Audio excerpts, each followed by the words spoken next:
another Tuesday tip. So anxiety is a lot like a mental bad habit, and actually it has a huge component that is just mental bad habit, right? So if you picture your brain kind of like a lawn, the places where you walk are going to get worn down. The grass is going to stop growing. You're going to actually start to see a trail there if you continue to walk there frequently. Your brain is exactly the same. The places that you go all the time, like your anxiety place, are going to get better used, right? You're going to start to see a trail there. Your brain is actually forming a pathway for itself. And the more you use that pathway, the stronger it gets. So part of beating anxiety is learning to stop using that pathway, right? Let the grass grow back. Let it cover over. That's what we want. So there's 3 techniques that I really like to do that. And I talked about this in a podcast episode as well. So if I can figure out how to be tech savvy enough, I'll link that video to this video. I don't know. There's a thing there.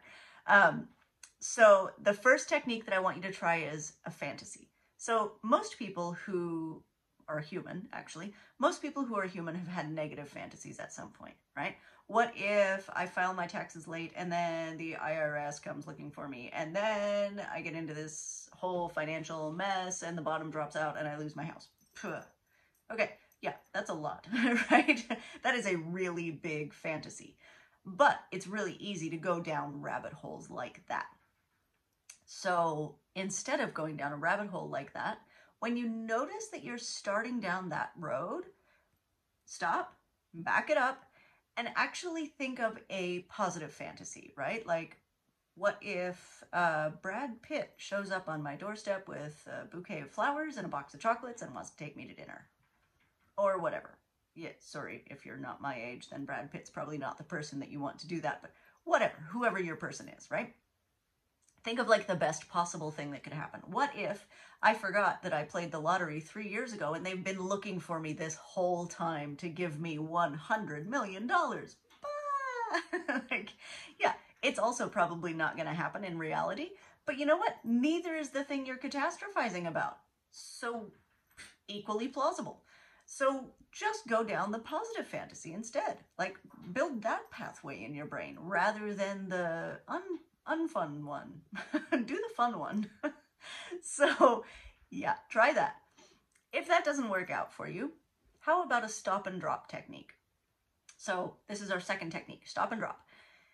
If you notice that you're spinning out in whatever way you spin out, this can be anxiety, this can be depression, this can be catastrophizing, this can be like negative self-talk, this can be any of those things.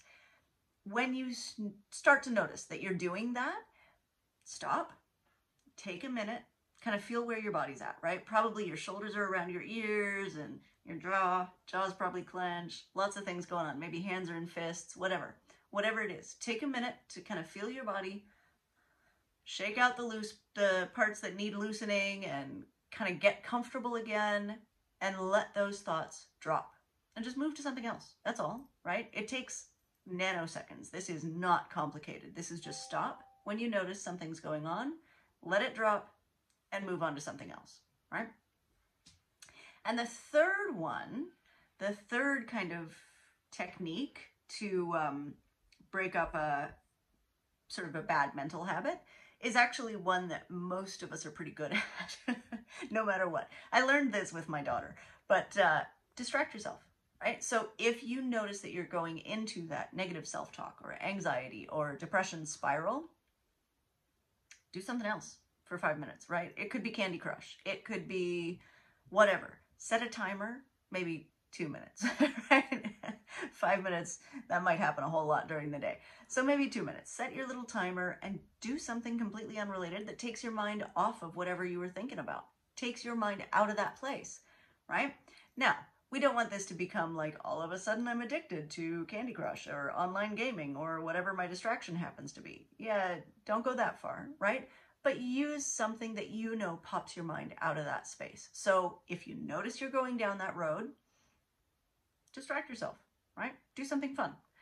And again, the hardest part with all of these is actually noticing you're going down that road. So that's the first step. Really pay attention to your brain, notice when you're going to that place, and intervene, right? Do a fantasy, do a stop and drop, or do a distract. Any of those will work. Okay, thanks for listening. Bye, guys.